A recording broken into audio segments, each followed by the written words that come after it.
C'est en 1998 que le musée d'art et d'histoire du judaïsme a ouvert ses portes dans le cadre très prestigieux de l'hôtel Saint-Aignan. Dans le cadre du 20e anniversaire, j'ai le plaisir, le privilège de recevoir, je ne peux pas vraiment dire recevoir puisque vous êtes chez vous, mais d'accueillir Paul Salmona, directeur du musée. Nous avons le privilège, nous, toutes les semaines, de tourner notre émission ici dans la librairie du musée. Est-ce que vous pouvez nous expliquer quel est le point d'origine? Quelle a été la recherche première lorsque ce musée a été fondé? Alors, merci d'abord de votre invitation et on est très heureux, c'est pour nous que c'est un privilège en réalité de vous accueillir ici pour l'émission. Alors le point de départ du musée, c'est l'absence en France d'un musée du judaïsme comme il en existait dans d'autres grandes villes d'Europe ou des États-Unis, comme le Jewish Museum de New York, le Joodhistorisch Museum d'Amsterdam, le Jüdisches Museum de Berlin. Dans les années 70, l'idée a cheminé et elle a abouti dans les années 80 à un accord entre le maire de Paris, Jacques Chirac à l'époque, et Jack Lang, qui était à l'époque ministre de la Culture, pour que la ville mette à disposition du musée ce magnifique, effectivement, hôtel particulier, et que l'État dépose dans le musée qui était encore à créer à ce moment-là, les collections nationales sur le judaïsme. L'État avait des collections très importantes qui étaient conservées au musée de Cluny et qui n'étaient pas montrées depuis la Deuxième Guerre mondiale à peu près. Le noyau de cette collection, c'est un ensemble tout à fait extraordinaire, constitué au XIXe siècle par l'arrière-grand-père du grand anthropologue Claude Lévi-Strauss, Isaac Strauss, qui était un compositeur, chef d'orchestre, on dirait maintenant entrepreneur de spectacle, hein. Il s'occupait des bals à la cour. C'était un juif alsacien, violoniste, qui s'était pris de passion pour les objets rituels, pour le mobilier synagogal, et qui a acheté un peu dans toute l'Europe, qui a constitué une très belle collection qui a été montrée au XIXe siècle, notamment à l'exposition universelle en 1870. Et à sa mort, Charlotte de Rothschild a acheté la collection et l'a donnée au musée de Cluny. Et puis pour des raisons d'organisation du musée de Cluny, depuis l'après-guerre, le musée est exclusivement consacré au Moyen-Âge, et du coup cette collection, qui est très largement postérieure au Moyen-Âge, n'était plus montrée. Et de ce fait, en France, alors que nous avons l'une des plus grandes communautés juives après Israël et les États-Unis, nous n'avions pas de musée consacré au judaïsme. Alors, j'ai toujours été intrigué par l'appellation musée d'art et d'histoire. Souvent, on entend parler de musée d'histoire du judaïsme. Vous avez voulu cumuler les deux notions, l'art et l'histoire. Est-ce qu'il y a une particularité dans cette appellation ? Alors, oui, enfin, musée d'art et d'histoire, en fait, c'est une appellation assez classique dans les musées français. Ce musée doit énormément à Laurence Sigal, ma prédécesseure, qui a été nommée en 88 pour préparer le musée, qui pendant 10 ans a travaillé à l'ouverture du musée. Elle a travaillé dans le giron de la direction des musées de France au ministère de la Culture, où la notion classique de musée d'art et d'histoire est une notion qu'on retrouve dans beaucoup de musées. Et on a préféré ce titre-là au titre de musée juif, comme on en a en Allemagne, en Hollande ou aux États-Unis, qui aurait renvoyé en quelque sorte à l'essence du musée. Hein. Ici, on est un musée public, non confessionnel, hein, financé par la ville de Paris et par le ministère de la Culture, et dont la vocation est de rendre compte de la richesse et de la diversité des communautés juives qui ont pu venir constituer le judaïsme en France. Alors vous parliez justement de vocation. Est-ce que le musée reste consacré au judaïsme français, ou est-ce que vous avez une vision également plus large sur l'Europe ou peut-être sur les régions méditerranéennes ? Ah non, alors on a beaucoup de chance parce qu'on est un des rares musées en dehors du musée d'Israël et du Jewish Museum de New York à avoir une collection très internationale. Ça tient à la collection Strauss dont je parlais à l'instant. Ça tient aussi au fait que la collection a été nourrie d'apports de l'ensemble des communautés juives qui sont venues constituer le judaïsme en France. Alors il y a ces communautés qui ont précédé l'émancipation, hein, les juifs du pape, les communautés qui se sont reconstituées après les expulsions, sur la côte aquitaine, en Lorraine, en Alsace, et qui étaient donc présentes au moment de l'émancipation, en 1791.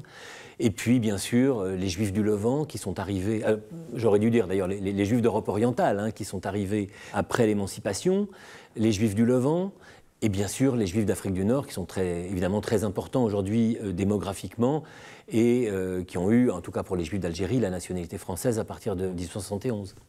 On parle de musée, le terme musée, des fois, renvoie à une idée de quelque chose de passéiste, de fermé, d'enfermé.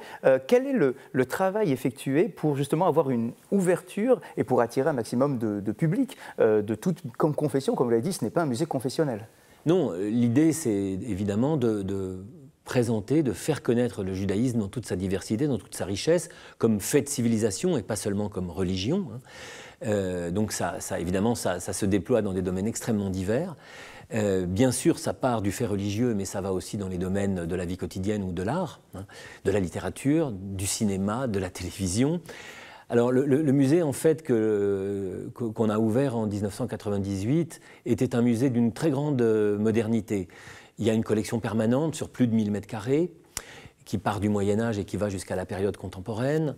Il y a un service pédagogique, un service éducatif et qui s'occupe de médiation auprès des scolaires, mais aussi auprès des adultes, des familles qui viennent, etc.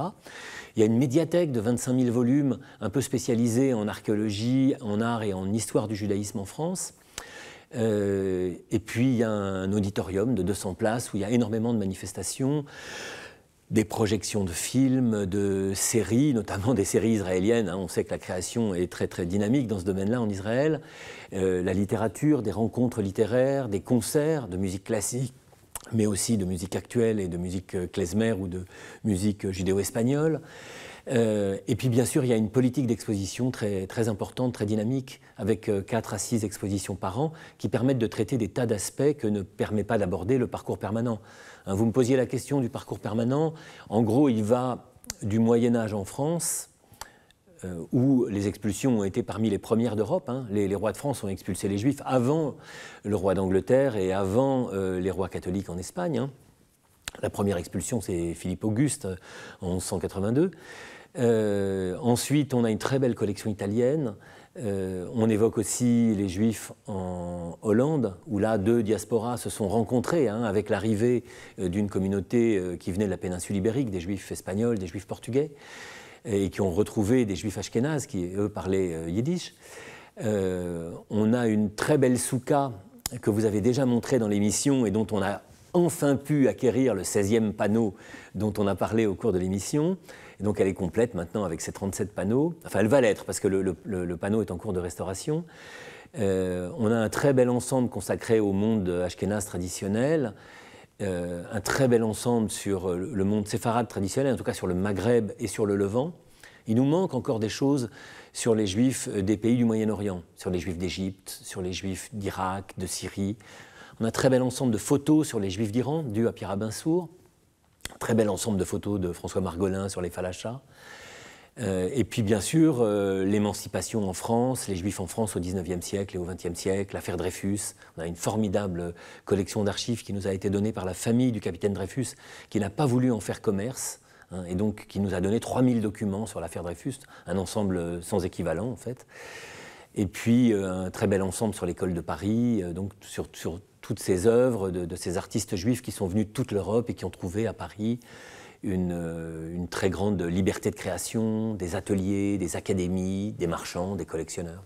Dans la cour du musée, nous trouvons une très jolie statue du capitaine Dreyfus. Quelle est la volonté cachée? Est-ce que vous voulez que le premier point d'accroche du public avec le musée soit justement cette rencontre avec le capitaine Dreyfus? Non, là je dirais que c'est plutôt un concours de circonstances qui fait que nous avons reçu cette magnifique sculpture, qui est une sculpture qui est due au grand dessinateur de presse Tim, dont le nom de presse est Tim, Louis Mittelberg en réalité.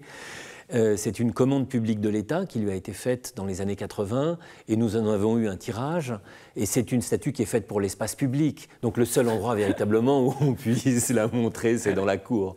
En réalité, le parcours permanent commence par la présence juive dans la France médiévale qui était très très importante et qui est, je dois dire, à peu près complètement oubliée. On n'apprend pas aux élèves des écoles qu'il y avait des juifs dans toute la France. En témoignent encore les rues aux Juifs ou les rues de la Juiverie, mais qui sait dans les villes et les villages que ces rues aux Juifs ou ces rues de la Juiverie, c'était une communauté juive qui a été chassée entre Philippe Auguste, Philippe le Bel et Charles VI. Vous parlez de l'approche avec les scolaires. C'est vrai que souvent dans les manuels scolaires, la seule approche que l'on a du judaïsme, c'est le judaïsme mort. à travers soit les pogroms, les persécutions, la Shoah. Est-ce qu'on n'oublie pas justement dans les manuels scolaires déjà ce travail d'une connaissance d'un judaïsme vivant qui a accompagné l'histoire de France depuis l'Antiquité? Oui, c'est une grande lacune, vous avez tout à fait raison, c'est une grande lacune des manuels scolaires et de l'enseignement scolaire.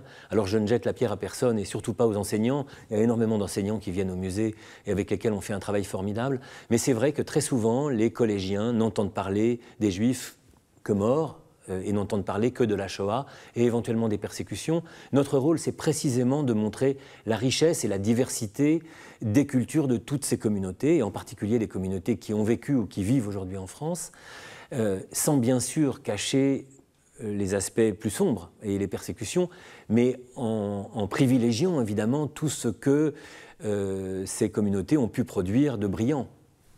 L'antisémitisme se développe de plus en plus dans notre société, dans les différents pays et malheureusement en France également. Est-ce qu'il y a une vocation particulière à l'intérieur du musée, à travers ses expositions ou à travers son travail qui est effectué, de lutter, de mener ce combat également contre l'antisémitisme? Bien sûr. Alors, il y a une forme de partage des tâches en quelque sorte entre le musée d'art et d'histoire du judaïsme et le mémorial de la Shoah. La Shoah est évidemment plutôt abordé au mémorial, et nous, on cherche plutôt à aborder donc, ces aspects plus positifs du judaïsme, et notre conviction, c'est que c'est en faisant connaître le judaïsme sous toutes ses formes, et en faisant appréhender aux enfants des écoles, pour qui le judaïsme est une notion totalement abstraite, qui ne recouvre absolument rien, qu'on lutte le mieux contre l'antisémitisme. Nous allons maintenant avoir le privilège de déambuler à l'intérieur du musée. Privilège parce que vous allez nous accompagner à travers différentes pièces majeures de ce musée, dans des salles importantes du musée, pour faire découvrir à nos téléspectateurs des points importants du passage de la vie juive en France, en Europe et dans le bassin méditerranéen. Avec plaisir.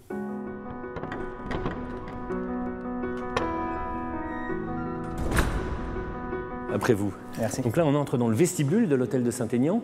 Le premier propriétaire, le comte d'Avaux, Claude de Même, comte d'Avaux, était un diplomate de la cour de Louis XIII qui a négocié le traité de Westphalie. C'est à lui qu'on doit le rattachement de l'Alsace à la France. Et donc, d'une certaine manière, c'est à lui qu'on doit d'avoir des juifs alsaciens français. Donc, on est dans l'escalier d'honneur qui a été entièrement reconstitué d'après les plans de Pierre Lemuet, l'architecte du XVIIe siècle, par Bernard Fonkerny, l'architecte des bâtiments de France. C'est considéré comme un des chefs-d'œuvre de l'architecture classique française du XVIIe.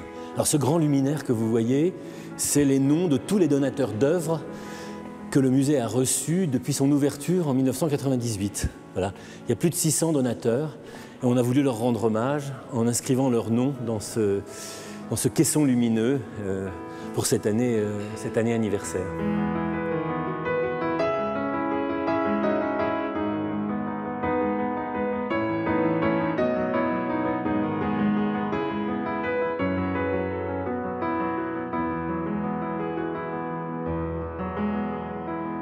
Lorsque nous arrivons dans cette première salle du musée, nous sommes attirés immédiatement par un Sefer Torah qui est ouvert, un tableau sur Jérusalem et des rimonimes de Shanghai.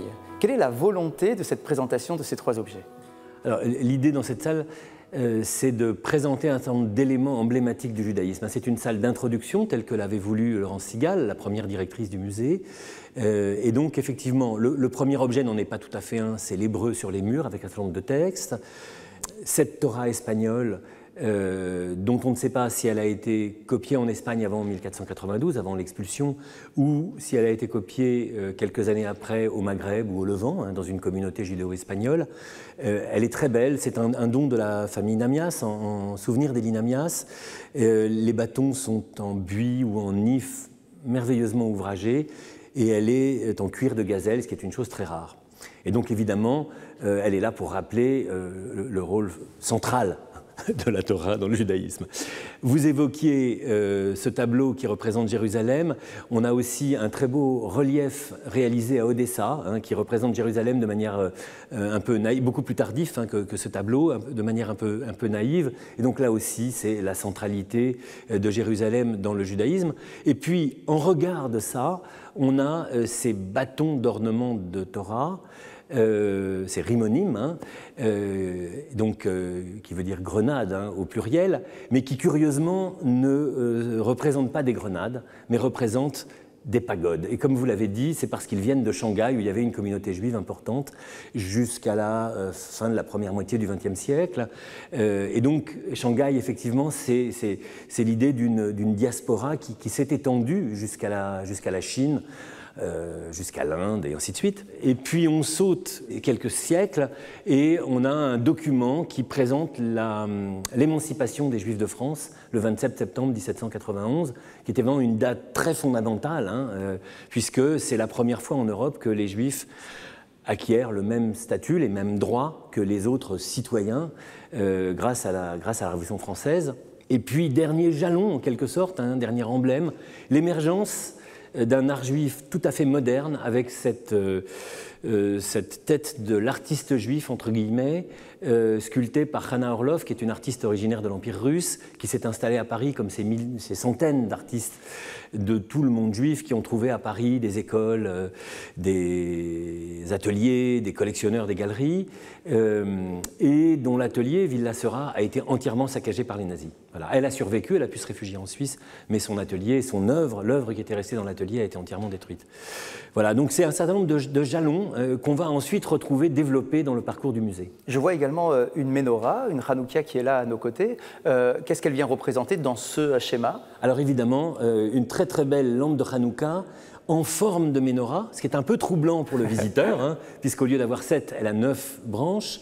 Donc elle évoque effectivement l'importance de la menorah, qui est vraiment le grand symbole du judaïsme dès l'Antiquité. Hein. On en a énormément de représentations sculptées ou peintes, par exemple dans les catacombes juives de Rome, hein, qui datent du 2e, du 3e, 4e siècle de notre ère. Et celle-ci est tout à fait extraordinaire. Elle a été réalisée par un orfèvre à Francfort. Elle date de la fin du XVIIe siècle. Et elle est surmontée d'une Holoferne d'une Judith qui tient la tête d'Holoferne, ce qui est une chose tout à fait fascinante, avec toute une série d'animaux qui renvoient à des enseignes de la rue juive, de la Judengasse à Francfort. Voilà. Et c'est d'ailleurs une manière de montrer que les images sont en réalité très présentes dans le judaïsme, contrairement à une idée reçue. Donc finalement, nous avons un lien étroit entre la diaspora, le passé juif avec Jérusalem et puis finalement peut-être l'espérance juive aussi, c'est-à-dire qu'on a ce Jérusalem qui est dans les deux sens, et notre passé et l'espérance du peuple d'Israël. Oui, tout à fait, oui. J'aperçois maintenant les stèles et nous allons nous y rendre pour essayer de comprendre ce qu'elles représentent. Très bien, alors c'est dans la deuxième salle.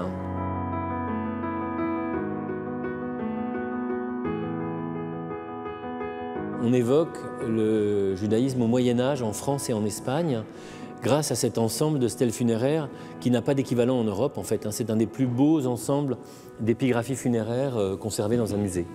Nous sommes là face à une trentaine de stèles, en plein cœur de cette salle, en plein milieu de cette pièce. Quel est l'intérêt de présenter au public des stèles provenant du cimetière ?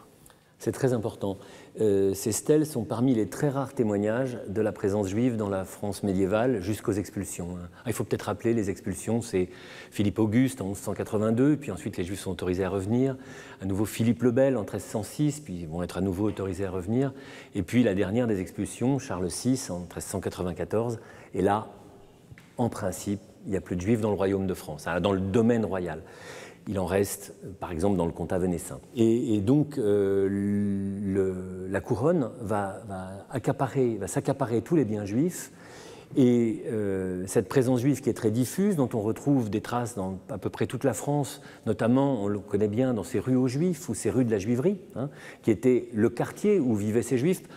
Pas un ghetto, parce qu'au Moyen-Âge en France, il ne s'agit pas d'un ghetto, pas d'un quartier fermé, mais plutôt d'un regroupement spontané autour de la synagogue et des édifices communautaires.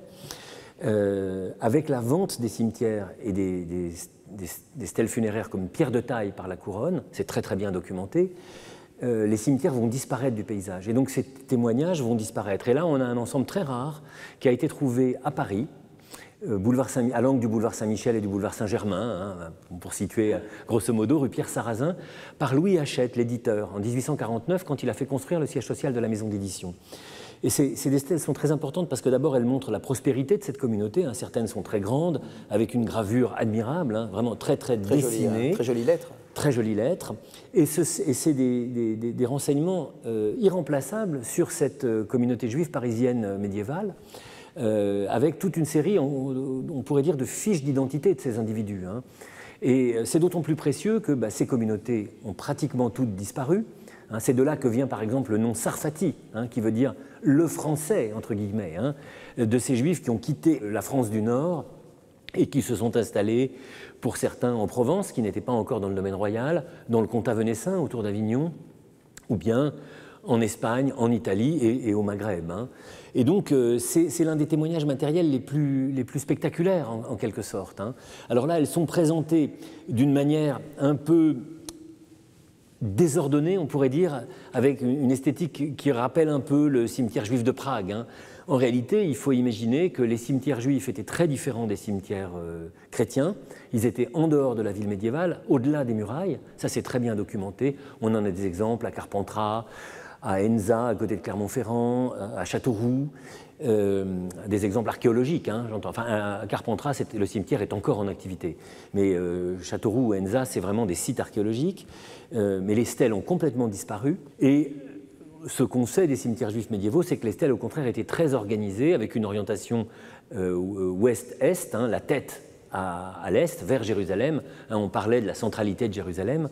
Et ces stèles avaient aussi pour fonction de bien marquer l'emplacement du cimetière, l'emplacement de l'inhumation, l'emplacement des restes humains, du défunt, de manière à ce qu'ils ne soient pas remaniés, hein, à ce qu'il n'y ait pas ce qu'on retrouve alors pour le coup très fréquemment dans les cimetières chrétiens, quand il n'y a plus de place, hein, on met tout dans un sac et puis on réenterre plus loin, hein, ce qu'on appelle une inhumation secondaire en archéologie. C'est absolument pas le cas, sauf de très rares exceptions dans les cimetières juifs. Les cimetières juifs sont vraiment à l'extérieur, hein, de la ville. Et donc c'est vraiment un témoignage très, très fort. Hein. Par ailleurs, quand on regarde le détail des inscriptions, on a des choses très, très émouvantes comme les noms, les noms des défunts. Hein. Les hommes ont vraiment des noms hébraïques, c'est très très systématique, enfin des prénoms hébraïques, alors que les femmes ont plutôt des prénoms assez courants à l'époque, hein, Belle, Belacée, Douce, Florie, enfin, qui sont assez courants, y compris chez les chrétiens, enfin, qui sont assez courants chez les chrétiens. Et puis on a la date du décès, enfin, quand les stèles sont entières, évidemment. Hein. On voit que certaines sont des stèles lacunaires. Alors, je remarque que les inscriptions sont tout de même en caractère hébraïque. C'est-à-dire que l'identité à son judaïsme est encore très marquée. Il n'y a pas ici d'effacement par rapport à cela. Très marquée. Alors, c'est une des caractéristiques du Moyen-Âge juif européen, parce que les rares stèles que nous avons en France, enfin dans ce qui est devenu la France aujourd'hui, pour les périodes antérieures, 7e, 8e siècle, sont en latin. À Rome, dans les catacombes, elles sont en grec ou en latin, alors avec parfois shalom, ou bien une ménorah, ou bien une corne de bélier, un chauffard, ou bien une palme, un loulave. Mais l'inscription en général est en latin, avec quelques signes qui montrent la judaïté du défunt. Au Moyen-Âge, l'hébreu est absolument systématique. Hein. Il y a eu une sorte de réhébraïsation, en quelque sorte, de ces communautés juives. Alors là, nous sommes au Moyen-Âge. Est-ce que nous avons des traces encore plus anciennes de la présence juive en France ? Oui, alors en France, on a ces deux stèles un peu plus anciennes, l'une qui vient d'Auch et l'autre qui vient de Narbonne. Et puis on a quelques lampes romaines avec un décor de chandelier à 7 branches, une qui date du 1er siècle avant notre ère, qui a été trouvée à côté de Cavaillon, à Orgon, qui est au musée de Cavaillon, qui est très importante parce que c'est vraiment la première trace d'une probable présence juive dans la France actuelle. Hein. À l'époque, c'est la Narbonnaise dans l'Empire romain. On en a une autre ici au musée qui vient de Salignac-de-Pons, au bord de la Charente, qui a été trouvée dans une fouille subaquatique au fond de la rivière, qui est du IIIe siècle, avec une très belle ménorah bien caractérisée. Hein. On a aussi une bague aujourd'hui perdue qui a été trouvée à Bordeaux, rue de Cheverus, qui est l'ancienne rue judaïque en ville, et donc qui prouverait même par sa présence qu'il y a une continuité entre le quartier juif dans l'Antiquité et le quartier juif au Moyen-Âge. On a aussi une petite lampe très abîmée à côté de Bagnols-sur-Cèze. Donc une présence juive en France plus ancienne que la chrétienté ? De fait, hein, on a une présence juive d'avant l'ère chrétienne, puisque le 1er siècle avant, par définition, c'est avant l'ère chrétienne, et on a des juifs en France avant la christianisation de la France, oui. Je vois maintenant l'espace consacré aux communautés juives italiennes. Nous allons nous y rendre. Avec plaisir.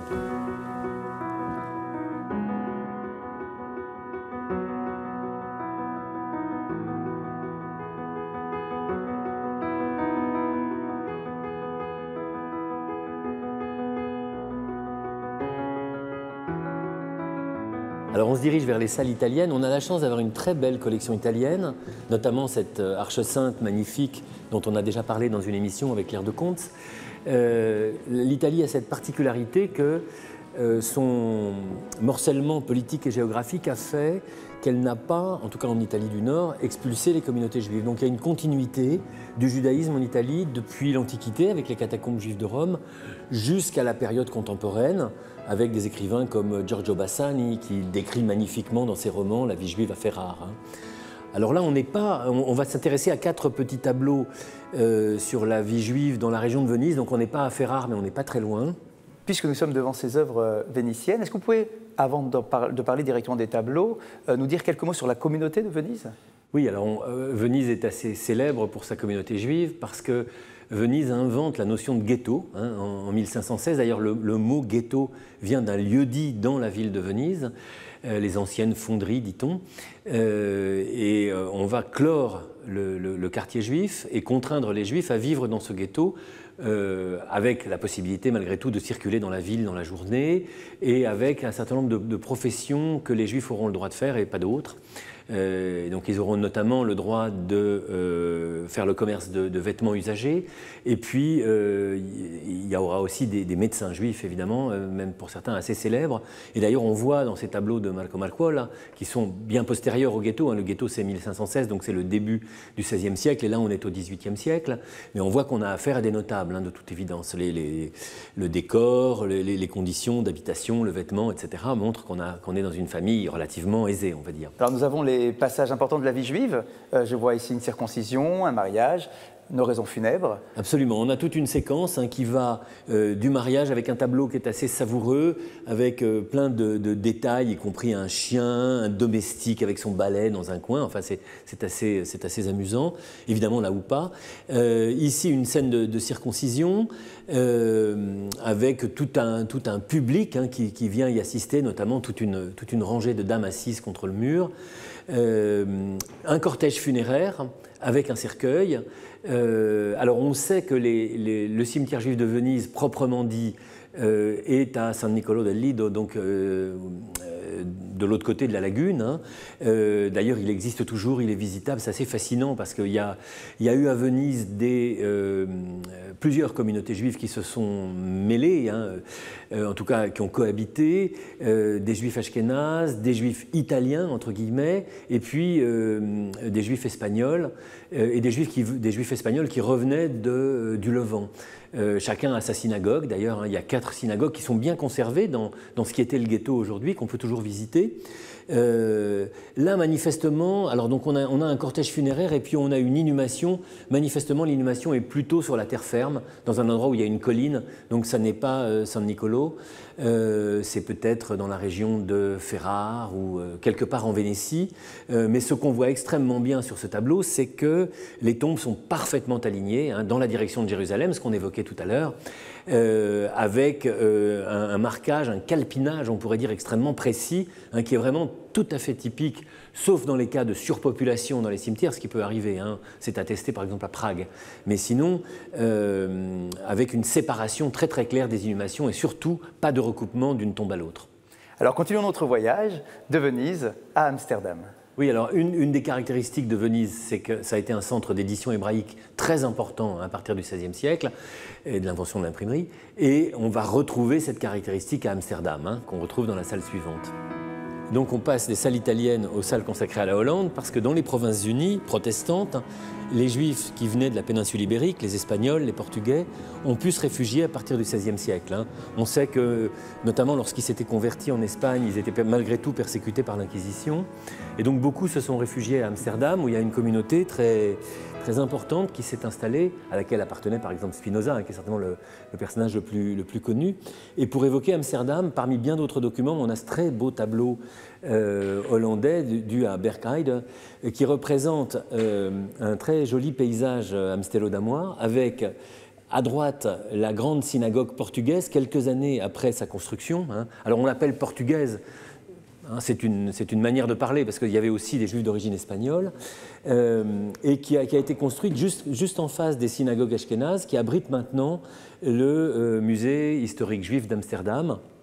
C'est un très beau musée. Alors c'est extrêmement intéressant parce que c'est la première synagogue d'Europe qui est construite sans limitation de taille. Parce que dans les pays catholiques, les autorités ecclésiastiques veillent vraiment à ce que la synagogue soit la plus discrète et la plus cachée possible. D'ailleurs, c'est une tradition qui va durer, même en France au XIXe siècle, d'une certaine manière. Nos synagogues de la rue des Tournelles ou de la rue de la Victoire sont assez discrètes dans le paysage urbain.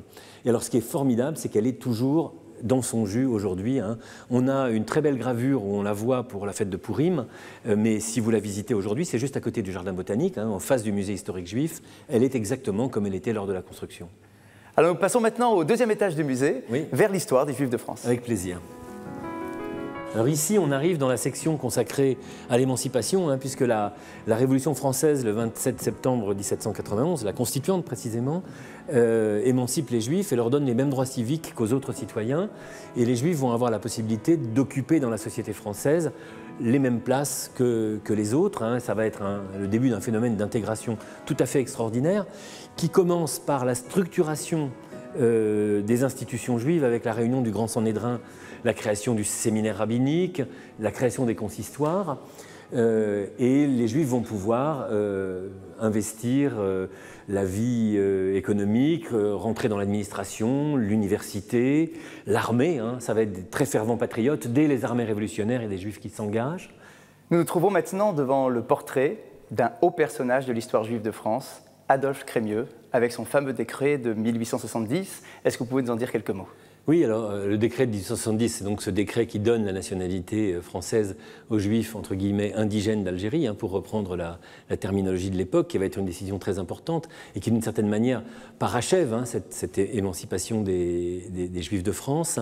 Et Crémieux, c'est un Juif nîmois, qui est un notable, qui va occuper des fonctions très importantes sous la Troisième République.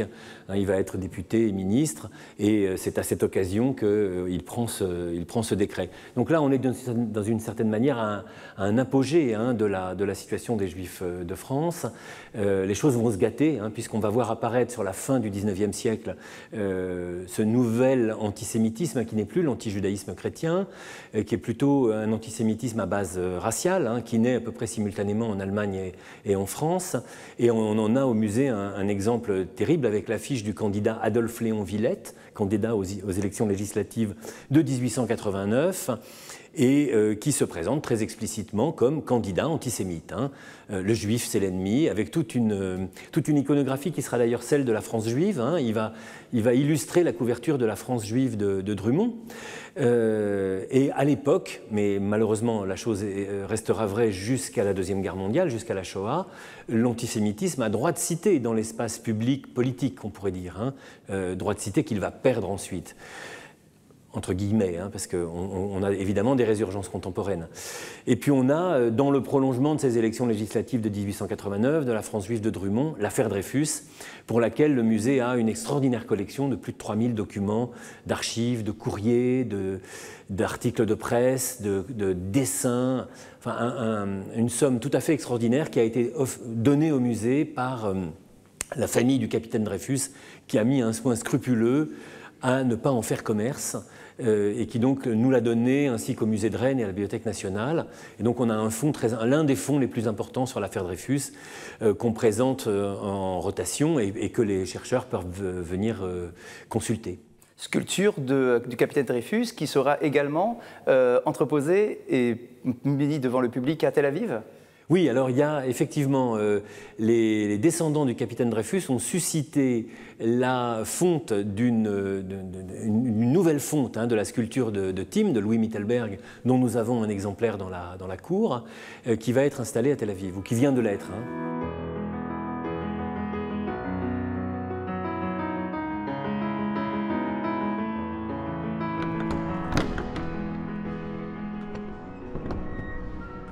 Paul Salmona, merci de nous avoir accompagnés à travers cette histoire du judaïsme absolument passionnante. Voilà maintenant 20 ans, est venu le temps du bilan et des perspectives. Alors parlons tout d'abord du bilan. Qu'est-ce que vous pouvez tirer de cette expérience de 20 années de parcours et de rencontres avec le public ? Alors, on a beaucoup appris du public, parce qu'en fait, un musée du judaïsme en France, c'était une chose assez nouvelle. Alors, il y avait, j'ai oublié de le mentionner avant notre promenade dans le musée, un petit musée d'art juif rue des Saules à Montmartre, qui a beaucoup contribué à la création du musée d'art et d'histoire du judaïsme en 1998. Là, il faut rendre hommage à Claude Gérard Marcus, à Victor Klaxbald et à l'ensemble de l'équipe du musée d'art juif. Mais il n'y avait pas de grande institution. On s'est rendu compte que beaucoup de notions sont difficiles pour un public non initié, non averti, même les juifs, notamment ceux qui ne sont pas hébraïsants. Et donc nous savons maintenant que nous devons complètement repenser le parcours permanent pour le rendre plus accessible à un public non initié. C'est une bonne manière, là aussi, de lutter contre l'antisémitisme. Nous savons que la chronologie est une chose très importante pour les scolaires et nous attachons beaucoup d'importance au travail avec les scolaires et nous voudrions montrer qu'il y a des juifs en France dès l'Antiquité. On en a des témoins matériels, archéologiques. On a plusieurs lampes à huile romaines, on a des stèles funéraires qui datent du 7e siècle. Donc on a des choses à montrer que pour l'instant on ne montre pas encore. Et puis, on s'est rendu compte que les expositions temporaires, on le voit sur la table, ont un rôle fondamental pour faire revenir le public. Et puis les expositions temporaires nous permettent d'aborder des tas de sujets que la collection permanente ne peut pas aborder seule. Donc, au fil des années, on a gagné dans les salles au détriment du parcours permanent. Et donc, on a besoin de complètement repenser le parcours. On a un projet d'extension sous le jardin, qui était l'ancien parc de l'hôtel de Saint-Aignan, puisqu'au XVIIe siècle, l'aristocratie vivait une bonne partie de son temps dans les jardins. On le sait à l'Élysée, à Matignon, c'est la même chose. Et donc, ce projet d'extension nous permettra de créer des salles d'exposition temporaires sur 550 mètres carrés sous le jardin et de gagner 400 mètres carrés pour le parcours permanent qu'on va complètement repenser, dans lequel on va intégrer l'Antiquité, je l'ai dit, mais aussi les résistances juives en France sous l'occupation et le sauvetage, car ça a été très important. 75%, grosso modo, des Juifs de France ont été sauvés, on le sait. Ça a aussi été séminal pour la reconstruction du judaïsme après-guerre, l'école des prophètes à Istor, ensuite l'école d'Orsay, le colloque des intellectuels juifs de langue française dans l'après-guerre. On voudrait aborder de manière beaucoup plus importante qu'on ne le fait aujourd'hui l'arrivée des Juifs d'Afrique du Nord, au moment des indépendances, notamment l'arrivée des Juifs d'Algérie en 1962, qui est une chose tout à fait fondamentale et que nous n'abordons pas aujourd'hui. Et puis, les questions contemporaines. Qu'est-ce que c'est être juif en France aujourd'hui ? Est-ce qu'on reste ? Est-ce qu'on part ? Se sentir juif, de quelle manière ? 600 000 manières de se sentir juif, en quelque sorte. Et donc, c'est des questions qu'on n'aborde pas encore et qu'on voudrait aussi aborder à travers la formidable collection contemporaine qu'on a constituée depuis 20 ans, ou dans lesquelles il y a des œuvres très importantes, comme Les habitants de l'hôtel de Saint-Aignan de Christian Boltanski, Les rouves de Jérusalem de Sophie Kahl, des pièces de Le livre de sable de Michael Mann, enfin toute une série d'œuvres qu'on ne montre pas encore et qu'on aimerait montrer. Donc on a un grand projet qui va être financé par la ville de Paris et par l'État, et pour lequel on va aussi faire appel à la générosité. Alors je vois qu'il y a sur notre table l'abécédaire qui est édité par le MAGE, justement, Flammarion. De quoi il s'agit exactement ? Quel est le but de cet abécédaire ?